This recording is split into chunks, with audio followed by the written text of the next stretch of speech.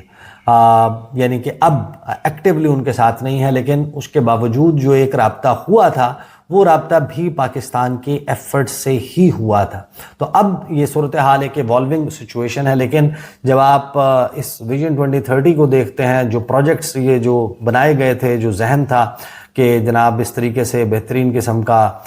ایک جو ہے وہ ایک ان ریئلسٹک, جس کو بہت سارے لوگ کہتے تھے کہ یہ غیر حقیقت پسندانہ ہے, اس قسم کے پروجیکٹس بنیں گے, دا لائن نیوم سٹی جو ہے وہ اس قسم کی ہوگی, یہ پروجیکٹ چلے گا, وہ بڑی حد تک کھٹائی میں پڑ گیا ہے. ویژن 2030 کی ظاہر ہے کہ ان کا قائم رہے گا, پیسہ بھی ہے, حالات بہتر ہوتے ہیں, کچھ چیزیں امپروو کر جائیں گے, لیکن جب آپ لانگ ٹرم دیکھتے ہیں تو خلیجی ممالک, ان کا سب سے بڑا نقصان اس جنگ میں یہ ہوا ہے کہ جو